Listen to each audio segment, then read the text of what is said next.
مر کیوں نہیں جاتے؟ اپنے تعلیمی سفر کے دوران مجھے اپنے تھیسس کے لیے خواتین کی جیل میں جا کر خواتین پر سروے کا موقع ملا۔ اس موقع پر وہاں خواتین سے میں نے کئی عبرتناک کہانیاں سنیں۔ یوں تو ہر کہانی اپنے اندر بہت سی حیرتیں اور سباق لیے ہوئے تھی، تاہم ایک ادھیڑ عمر خاتون کی کہانی نے مجھے چونکا دیا اور میں سوچنے لگی کہ دین سے بغاوت کرنے والی خواتین کس قدر مشکل زندگی کا شکار ہو جاتی ہیں۔ انسان بے دھیانی میں ایسے ایسے کام کر جاتا ہے جن کی سزا کبھی ختم نہیں ہوتی۔ یہ کہانی میں قارئین کی اصلاح اور سبق کے لیے اسی عورت کی زبانی پیش کر رہی ہوں۔ میں نے جس ماحول میں ہوش سنبھالا وہاں مجھے ماں کا پیار نصیب نہ ہوا۔ میری ماں مجھے جنم دیتے ہوئے خالق حقیقی سے جا ملی تھی۔ ہم 3 بہنیں تھیں، میں سب سے چھوٹی تھی۔ والد صاحب نے ہمیں بہت محبت سے پالا۔ گھر میں صرف ہماری دادی، اماں اور ابو ہی ہوتے تھے۔ جب میں نے میٹرک کیا تو میری بڑی دونوں بہنوں کی شادی ہو گئی۔ دراصل والد چاہتے تھے کہ اپنی بیٹیوں کی ذمہ داری سے جلد از جلد سبکدوش ہو جائیں۔ پھر ہماری زندگی میں ایک اور قیامت ٹوٹ پڑی۔ ہوا یوں کہ ہمارے والد صاحب ایک دن بازار جا رہے تھے۔ اسی دوران وہاں پر ایک بم دھماکے میں میرے والد سمیت کئی بے گناہ اپنی جانوں سے ہاتھ دھو بیٹھے۔ ہمارے گھر میں صف ماتم بچھ گیا۔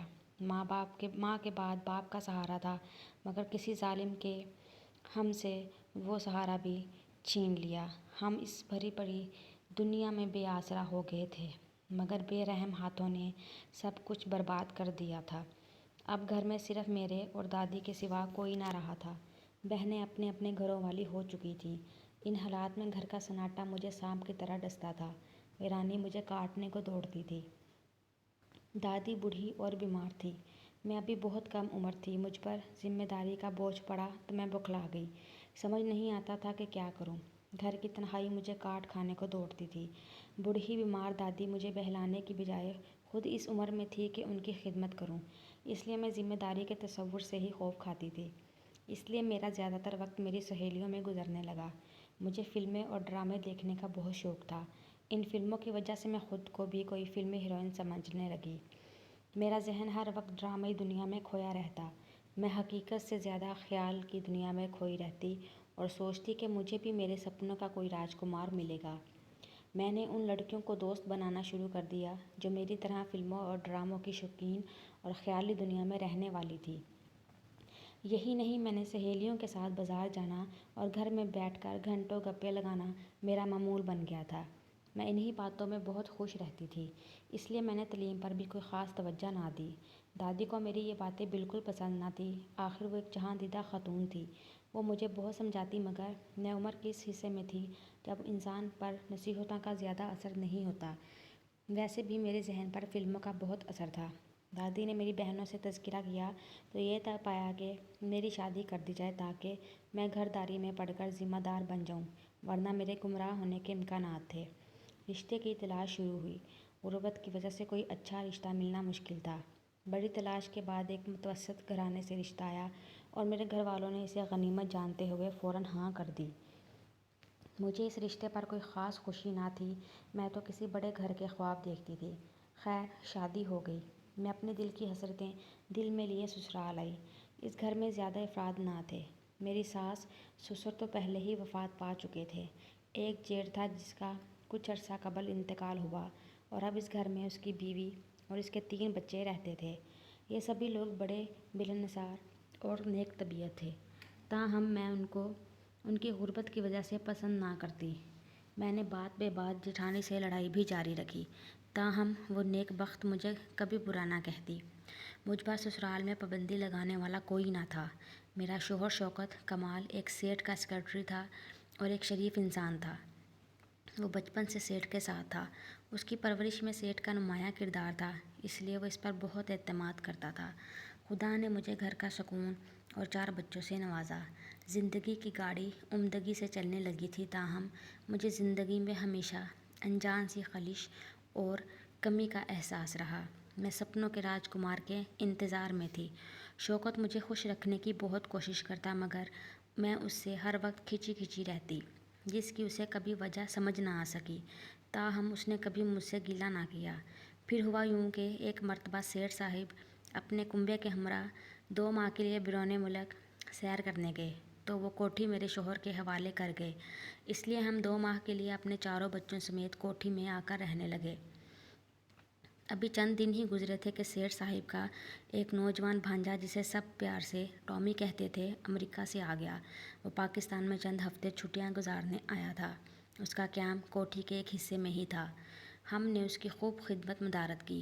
ٹامی کی شخصیت اور دولت مندی سے میں بہت مرعوب ہوئی۔ ویسے بھی ہم لوگ یورپ، امریکہ سے آنے والوں سے بہت متاثر ہوتے ہیں اور اسی بات کا وہ لوگ فائدہ اٹھا کر ہمیں بیوقوف بھی بناتے ہیں۔ ٹامی بھی بڑا دل پھینک نوجوان تھا۔ گو اس کے مقابلے میں شکل و صورت میں واجبی تھی، مگر وہ بہانے سے میری تعریف کرتا تو میں خوشی سے نہال ہو جاتی۔ میں نہیں جانتی تھی کہ وہ بدنیت شخص ہے، میں تو اس کی باتوں کو سچا جان کر اس کے قریب ہوتی جا رہی تھی۔ اسی دوران شوکت کو کسی کام سے 2 روز کے لیے دوسرے شہر جانا پڑا۔ اسی دوران ٹامی مجھ سے زیادہ ہی فری ہو گیا، یہاں تک کہ اس نے مجھ سے شادی کی پیشکش بھی کر دی۔ مس خوبرو گرین پاسپورٹ ہولڈر نوجوان کی چکنی چپڑی باتوں میں آ گئی اور اپنے معصوم بچوں اور نیک دل شوہر کو بھی بھول گئی۔ ٹامی کی باتوں کا مجھ پر جادوئی اثر ہوا اور گویا میری دنیا ہی بدل گئی۔ مجھے یوں لگا جیسا کہ میں اتنے برسوں سے اسی خوشی کی منتظر تھی۔ پھر ہم کون سی انجان منزل پر چلنے لگے جس کا کوئی نام نہ تھا۔ ہم نے شوکت کو راستے سے ہٹانے کا منصوبہ بنا لیا۔ ہم نے سوچ لیا تھا کہ بچوں کو اپنے پاس نہیں رکھیں گے، بلکہ کسی بورڈنگ اسکول میں داخل کروا کر کورٹ میرج کر کے امریکہ چلے جائیں گے۔ شوکت 2 دن بعد واپس لوٹ آیا۔ وہ معمول سے زیادہ خوش تھا۔ وہ میرے لیے میری پسند کے بہت سے تحائف بھی لایا تھا، مگر وہ کیا جانتا تھا کہ اب میری پسند بلکہ میری تو دنیا ہی بدل چکی ہے۔ مجھے اس کے لائے ہوئے وہ سستے سے تحفے کہاں اچھے لگ سکتے تھے، اس لیے میں نے سرد مہری کا اظہار کیا۔ میں شوکت سے اکھڑی اکھڑی رہتی۔ جب اس نے وجہ پوچھی تو میں نے طبیعت کی ناسازی کا بہانہ بنا کر ٹال دیا۔ اسی شام میں نے شوکت کو بے ہوش کیا اور ٹامی کے ساتھ مل کر اسے ایک ویران جگہ لے گئی۔ ٹامی نے وہاں ایک تیز دھار چھرے سے شوکت پر وار کر کے اسے موت کے گھاٹ اتار دیا۔ میں ٹامی کی باتوں کی وجہ سے اندھی ہو کر چپ چاپ سب کچھ دیکھتی رہی۔ میں نے لاش کو بوری میں بند کرنے میں ٹامی کی مدد کی۔ مجھے ذرا بھی ترس نہ آیا، میرا دل پتھر کا ہو چکا تھا۔ ہم نے لاش کو گاڑی میں رکھا، ویرانے میں ایک گڑھا کھود کر اسے دفن کیا اور گھر واپس آ گئے۔ گھر آ کر جب میرے سر سے خون اترا تو میں بے اختیار رو دی۔ ٹامی نے مجھے تسلی دی اور کہا، فکر نہ کرو، بہت جلد اچھا مستقبل ہمارا راستہ دیکھ رہا ہے۔ واقعے کو 2 دن ہی گزرے تھے کہ اتفاقاً سیٹھ صاحب واپس آ گئے۔ انہوں نے آتے ہی شوکت کے بارے میں پوچھا۔ میں کوئی تسلی بخش جواب نہ دے سکی، بلکہ اس طرح ظاہر کیا کہ میں اس کی جدائی میں مری جا رہی ہوں۔ جب کئی دن گزر گئے تو سیٹھ صاحب نے FIA درج کر دی۔ پولیس نے تفتیش شروع کر دی۔ سیٹھ صاحب کی وجہ سے پولیس اس کیس میں سستی نہیں کر پا رہی تھی، کیونکہ سیٹھ صاحب کی خاصی جان پہچان تھی اور مجھے تسلی دیتے کہ شوکت کا ضرور پتہ چل جائے گا، مگر ان کی اس تسلی سے میں اندر سے کام کر رہ جاتی۔ اب میری نیند اڑ گئی تھی، مجھے شدید ڈپریشن ہو گیا۔ میں نے ٹامی سے بات کی تو اس نے کہا کہ وہ کچھ کرے گا، مگر وہ کچھ نہ کر سکا کیونکہ سیٹھ صاحب کی پہنچ بہت زیادہ تھی۔ ٹامی نے حالات کی نزاکت دیکھتے ہوئے ایک دن خاموشی سے امریکہ جانے میں ہی عافیہ سمجھی۔ یہ خبر میرے لیے سہانے روح سے کم نہ تھی، جس کے لیے میں نے اپنے نیک شوہر کے خون سے ہاتھ رنگے اسی بے وفا نے پلٹ کر نہیں دیکھا۔ آخرکار پولیس تفتیش کرتے کرتے قبر تک پہنچ گئی۔ قبر کشائی کر کے اس کی لاش کو نکالا گیا۔